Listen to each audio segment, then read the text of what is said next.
Hello से प्रणाम। मैं हूँ आपकी रीति और शेयर करती हूँ अपने यूट्यूब चैनल पर आप सभी का। तो आप सब कैसे फ्रेंड, प्यारा सा कमेंट करके जरूर बताइएगा।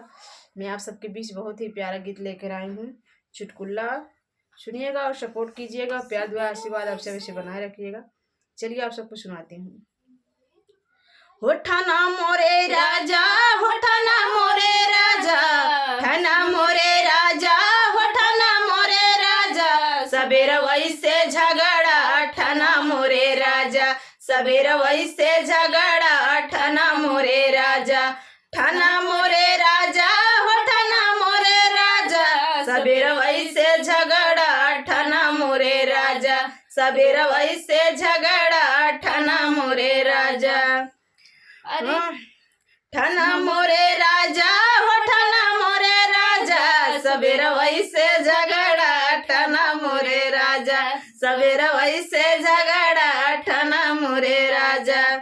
भुइया बहारी राजा, लहंगा सिलैदा हो लहंगा सिलैदा, भुइया बहारी राजा, लहंगा सिलैदा हो लहंगा सिलैदा। हेलाया मोरे राजा, हो लाया मोरे राजा, लाया मोरे राजा, हो लाया मोरे राजा, बदर वैसे ओढ़नी लाया मोरे राजा, बदर वैसे ओढ़नी लाया मोरे राजा। ठाना मोरे राजा, हो ठाना मोरे राजा, सबेर वैसे झगड़ा ठाना मोरे राजा, सबेर वैसे झगड़ा ठाना मोरे राजा। ठाना मोरे राजा, हो ठाना मोरे राजा, सबेर वैसे झगड़ा ठाना मोरे राजा, सबेर वैसे झगड़ा ठाना मोरे राजा। काल बदरवा से कजरा लिएदा हो कजरा लिएदा, काल बदरवा से कजरा लिएदा हो कजरा लिएदा।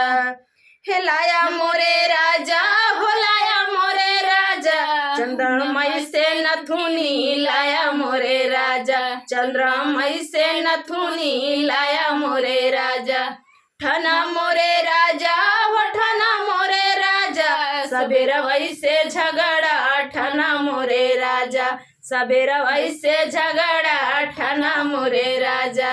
हो ठाना मोरे राजा, हो ठाना मोरे राजा, सबेर वैसे झगड़ा ठाना मोरे राजा, सबेर वैसे झगड़ा ठाना मोरे राजा।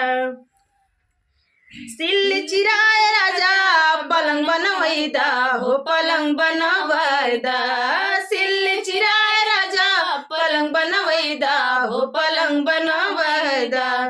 हेलाया मोरे राजा, हेलाया मोरे राजा, बरड़ी ऐसे तकिया लाया मोरे राजा, बरड़ी ऐसे तकिया लाया मोरे राजा। हो लाया मोरे राजा, हो लाया मोरे राजा, बड़ेरी ऐसे तकिया लाया मोरे राजा, बड़ेरी ऐसे तकिया लाया मोरे राजा। हो लाया मोरे राजा, हो लाया मोरे राजा, बड़ेरी ऐसे तकिया लाया मोरे राजा। हो ठाना मोरे राजा, हो ठाना मोरे राजा, सबेर वैसे झगड़ा ठाना मोरे राजा।